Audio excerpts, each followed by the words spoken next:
ఏదన్నా ఒక వాయిద్యాన్ని, ఉదాహరణకు ఒక గిటార్ని మనం ఒక మ్యూజికల్ కాన్సర్ట్లో మనం యూజ్ చేయాలి, వాడాలి అనుకున్నప్పుడు ముందుగానే మనం ట్యూన్ చేసుకొని వెళ్తాం.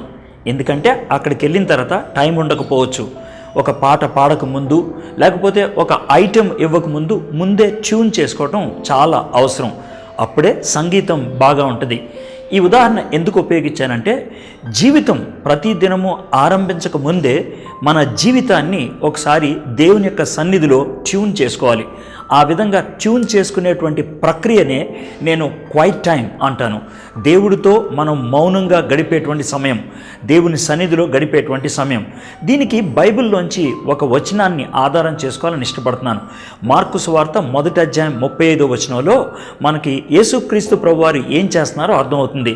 ఆయన తెల్లవారుగానే, అంటే ఇంకా చీకటిగా ఉన్నప్పుడు అరణ్యములోకి వెళ్ళి ఆయన ఏకాంతంలో తండ్రితో గడిపాడు అని ఉన్నది. ఆయన ఎక్కడ గడిపాడు, ఎప్పుడు గడిపాడు, ఎవరితో గడిపాడు, 3 విషయాలు అందుట్లో చాలా స్పష్టంగా ఉన్నది. ఒకటి, చీకటిగా ఉన్నప్పుడే, తెల్లవారుగానే, ఇది మొదటిది. రెండోది, అరణ్యములో ఏకాంతమున. మూడోది, తండ్రితో గడిపాడు. ఈ మూడింటిని బట్టి మనం మన జీవితంలో ప్రతిరోజు కూడా దేవునితో ఎప్పుడు గడపాలి, ఎలా గడపాలి, ఎక్కడ గడపాలి చాలా స్పష్టంగా అర్థమవుతుంది. దినచర్యలు ఆరంభం కాకమునిపే మన జీవితాన్ని దేవుని సన్నిధిలో సరిచూసుకోవటం మంచిది. ఒకసారి దేవుని సన్నిధిలో మన యొక్క జీవితాన్ని ఎనర్జైజ్ చేసుకోవటం మంచిది. ఎందుకంటే మొబైల్ వాడక ముందు ఛార్జ్ చేసుకుంటాం.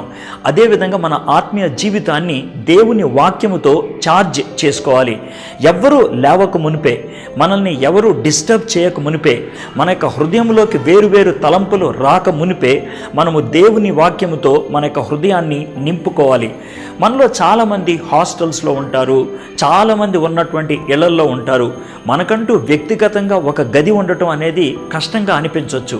అలాంటి సందర్భాల్లో ఎవరూ లేవక మునిపే మనం ఒక టైంని ఏర్పాటు చేసుకొని కొద్ది సమయం ఏకాంతంగా దేవునితో గడపటం అనేది మనం నేర్చుకోగలిగి ఉండాలి. ఇది చాలా ప్రాముఖ్యమైనది. యేసుక్రీస్తు ప్రభువారు మానవుడిగా ఈ లోకంలో ఉన్నప్పుడు తండ్రితో ఆ విధంగా గడపటాన్ని బట్టి ప్రతి దినము కూడా తను ఆత్మీయంగా శక్తిని పుంజుకుంటూ ఉన్నాడు. అదేవిధంగా మనం కూడా మన ఆత్మీయ జీవితంలో శక్తిని కలిగి ఉన్నట్లయితే అనుదినము వచ్చేటువంటి ఒడిదుడుకులు, శోధనలు, సమస్యలు వీటన్నిటినీ కూడా దేవుని యొక్క వాక్యపు వెలుగులో మనము ఎదుర్కోవడానికి సాధ్యమవుతున్నది. అలాంటి సందర్భాల్లో శోధనలో పడిపోవటం అనేది, జారిపోవటం అనేది చాలా తక్కువగా జరుగుతూ ఉంటుంది. ఎందుకంటే మనకి ముందుగానే శక్తి ఉన్నది కాబట్టి. అయితే మీలో కొంతమందికి ఈ విషయం తెలుసు, దేవునితో ఏకాంతంలో మనం గడపాలి, దీన్నే క్వైట్ టైం అంటారని. అయితే ఎలా చేసుకోవాలి, ఇది మనకుండేటువంటి ప్రశ్న. కాబట్టి మౌన ధ్యాన సమయం, దేవునితో వ్యక్తిగతంగా మనం గడిపేటువంటి సమయం ఎలా ఉండాలి అంటానికి ఒక చిన్న మాదిరిని మీ ముందు ఉంచుతాను. మౌన ధ్యాన సమయం ఎలాగ చేసుకోవాలి అనే దాంట్లో కొన్ని ప్రాథమికమైనటువంటి విషయాల్ని మనం గమనించాలి. బైబిలు తొలిత రాసినప్పుడు వచనాల్లో రాయలేదు, వాటిని పారాగ్రాఫ్స్గా రాశారు, అంటే కాన్సెప్ట్స్గా రాశారు. కాబట్టి మనం వాక్యాన్ని ధ్యానం చేసేటప్పుడు వచనంగా ధ్యానం చేసినట్లయితే కాన్సెప్ట్ని పూర్తిగా అర్థం చేసుకోలేం, ఒక విషయాన్ని పూర్తిగా అర్థం చేసుకోలేం. విషయాన్ని పూర్తిగా అర్థం చేసుకోవాలంటే మనకు తెలుగు బైబిల్లో కానీ, ఇంగ్లీష్ బైబిల్లో కానీ పారాగ్రాఫ్ ఉంటుంది. ఒక్కొక్క పారాగ్రాఫ్లో ఒక విషయం ఉంటుంది అన్నట్టు, 4-5 వచనాలు ఉండొచ్చు. ఒకవేళ చిన్న పారాగ్రాఫ్ ఉంటే 2 పారాగ్రాఫ్లు చదవటం, పెద్ద పారాగ్రాఫ్ ఉంటే ఎప్పుడు కూడా సగం చేయకూడదు, పూర్తిగా పారాగ్రాఫ్ చదవాల్సిందే. ఇది మొదటిది. రెండోది, చాలామంది ఆదికాండం దగ్గర మొదలుపెట్టి, లేకపోతే మత్తయి సువార్త దగ్గర మొదలుపెట్టి కొనసాగించడం చేతకాక మధ్యలో ఆగిపోతూ ఉంటారు. బైబిలు ముందు సులభంగా ఉండే పుస్తకం అని, ఆ తర్వాత కఠినంగా ఉండేటువంటి పుస్తకం అని రాయలేదు. బైబిల్ని కాలక్రమేణా రాసుకుంటూ వచ్చారు. ఏ విధంగా జరిగిందో ఆ విధంగా రాసుకుంటూ వచ్చారు.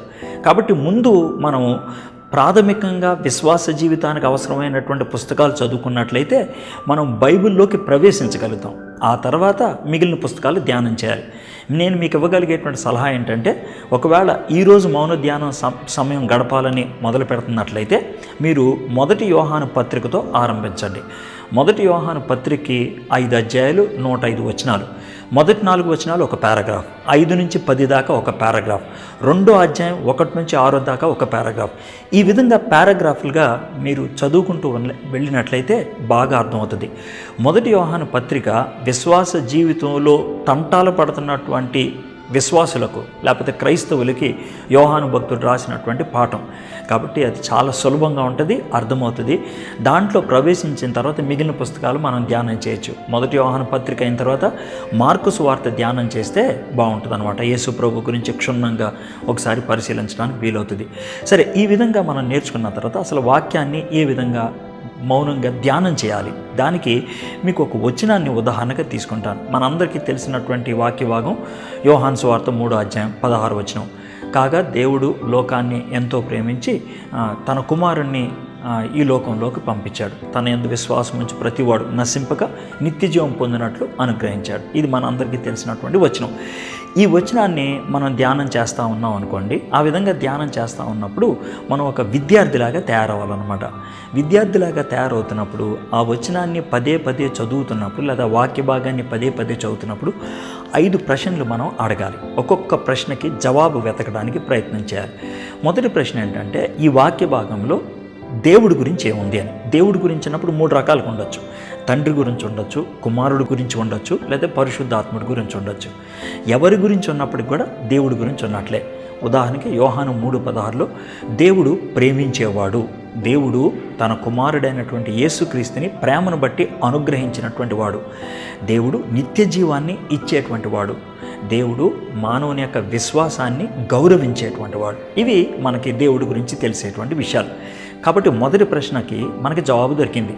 ఈ జవాబులు 2 రకాలుగా ఉంటాయి దేవుడి గురించి. ఒకటి, దేవుని గురించి తాను ఏమై ఉన్నాడో ఉండొచ్చు.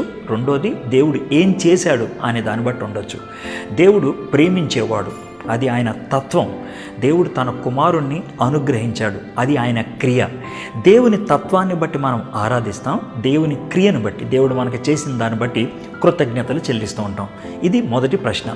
రెండో ప్రశ్న ఇదే వాక్య భాగంలో మానవుని గురించి, మనిషి గురించి ఏముందని. మానవుని గురించి 2 రకాలుగా ఉండొచ్చు. మంచోడు గురించి ఉండొచ్చు, చెడ్డోడు గురించి ఉండొచ్చు. మంచోడు గురించి ఉన్నటువంటి లక్షణం ఏదైనా ఉన్నట్లయితే అది నా జీవితంలో ఉందా లేదా అని ఒకసారి పరిశీలన చేసుకోవాలి. చెడ్డవాడి గురించి ఉన్నట్లయితే అది నా జీవితంలో ఉందా, ఉన్నట్లయితే దాన్ని నేను మార్చుకోవాలి, దాన్ని నా జీవితం నుంచి తొలగించుకోవాలి అని ప్రయత్నం చేయాలన్నమాట. యోహాను 3:16లో ఏముంది మనిషి గురించి? మనిషి దేవుని ప్రేమను అనుభవించగలిగేటువంటి వాడు. మనిషి దేవుని యందు విశ్వాసం ఉంచి నిత్య జీవాన్ని పొందగలిగేటువంటి వాడు. ఈ విధంగా మనిషి గురించి చాలా చక్కగా ఉన్నాయి. మనిషి విశ్వసించకపోయినట్లయితే నశించిపోతాడు. మంచోడు గురించి ఉంది, చెడ్డోడు గురించి ఉంది. దాన్ని మన జీవితంలో పరిశీలన చేసుకోవాలి. మూడోది, దీంట్లో ఏదైనా పాపం ఉందా? పాపం గురించి 2 రకాలుగా ఉండొచ్చు. ఒకటి, నేరుగా వ్యభిచరించుటయే పాపం అని ఉండొచ్చు. కొన్ని సందర్భాల్లో అది పరోక్షంగా కనబడుతూ ఉంటుంది అన్నమాట. జాగ్రత్తగా చూడాలి. దీంట్లో పరోక్షంగా మనకు పాపం గురించి కనబడుతుంది. విశ్వసించకుండా ఉన్నట్లయితే నాశనం అవుతాడు. కాబట్టి విశ్వాసము లేని జీవితము పాపపు జీవితం అని అర్థం చేసుకోవాలన్నమాట. ఇది మూడోది. దీని నుంచి మనం ఏం చేయాలి? అదే పాపం నాలో ఉన్నట్లయితే దాన్ని విసర్జించడానికి, విడిచిపెట్టడానికి, దేవుని సన్నిధిలో ఒప్పుకోవడానికి మనం ప్రయత్నం చేయాలి. ఇది మూడోది. నాలుగోది, ఈ వాక్య భాగంలో ఏదైనా ఆజ్ఞ ఉన్నదా అని చూడాలి. ఈ వాక్య భాగంలో ఆజ్ఞ ఏమి లేదు. ఆజ్ఞ లేదు కాబట్టి మనం ఒక ఆజ్ఞను దాంట్లో పెట్టడానికి ప్రయత్నం చేయకూడదు. ఐదోది, దీంట్లో ఏమైనా వాగ్దానాలు ఉన్నాయా? ఉన్నాయి. నిత్య జీవం అనేటువంటి వాగ్దానం ఉంది. అయితే ఎక్కువ శాతం వాగ్దానాలకి ఖచ్చితంగా షరతులు అనేవి ఉంటాయి. దీంట్లో ఒక షరతు ఉంది. ఏంటనంటే విశ్వసించడం బట్టే నిత్య జీవం వస్తుంది. కాబట్టి షరతును నా జీవితంలో పాటిస్తూ దేవుని యొక్క ఆ యొక్క ప్రామిస్ని మనం క్లెయిమ్ చేయగలిగి ఉండాలి. ఈ విధంగా 5 మనం ప్రశ్నలు అడగటం బట్టి 5 జవాబులు, 5 జవాబులను బట్టి 5 రకాలైనటువంటి ప్రార్థనలు చేస్తూ ఉంటాం. దీన్ని మౌన ధ్యాన సమయం అంటారు. 119వ కీర్తన 11వ వచనంలో ఏముంటుందనంటే, నేను పాపము చేయకుండానట్లు నా హృదయంలో నీ వాక్యాన్ని ఉంచుకున్నానని. ప్రతి ఉదయాన్న ఎవరైతే వాక్యాన్ని ఆ విధంగా ఉంచుకుంటారో, ఆ వాక్యాన్ని హృదయంలో కలిగి ఉంటారో, వాళ్ళు ఆ దినమున లేకపోతే ఆ పరిస్థితుల్లో వచ్చేటువంటి ఆ ఒడిదుడుకులను, శోధనలు ఎదిరించి చాలా సంతోషంగా దేవునికి ఇష్టమైనటువంటి జీవితాన్ని జీవించగలుగుతారు. అలాంటి జీవితం జీవించడానికి దేవుడు మనందరికీ సహాయం చేయను కాక.